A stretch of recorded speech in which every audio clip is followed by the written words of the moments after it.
In today's video, I'm going to teach you how to disable two-factor authentication 2FA in Asana. Before we begin, a quick note on what this means. Two-factor authentication adds an extra layer of security to your account by requiring something you know, like your password, plus something you have, like a code from an authenticator app.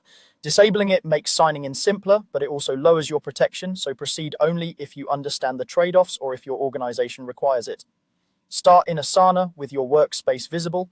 Look to the top right corner of the screen and click your profile picture. This opens a small menu that gives you access to your personal options. From that menu, select Settings. This will open a pop-up window where you can control account-related preferences. If you're used to the admin console or organization level settings, make sure you're in your personal settings window, not the admin area.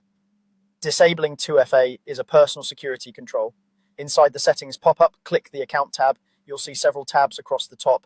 Account is where Asana keeps sign-in and security options that relate to your individual login. This is the place to find features tied to how you access your account rather than project level or notification preferences.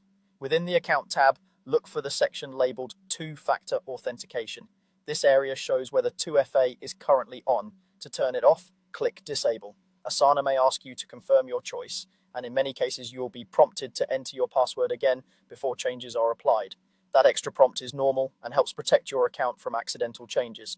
Once you confirm, 2FA will be disabled and you'll sign in with just your password going forward. There's one important exception.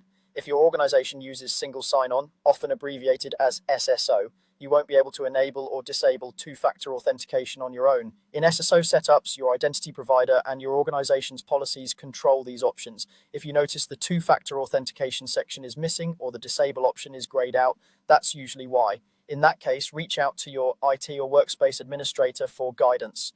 After you disable 2FA, consider the security implications. Make sure your password is strong and unique and be mindful of where you sign in.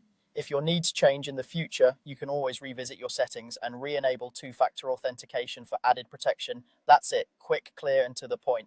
Thanks for watching, and I hope this helped you manage your Asana account confidently.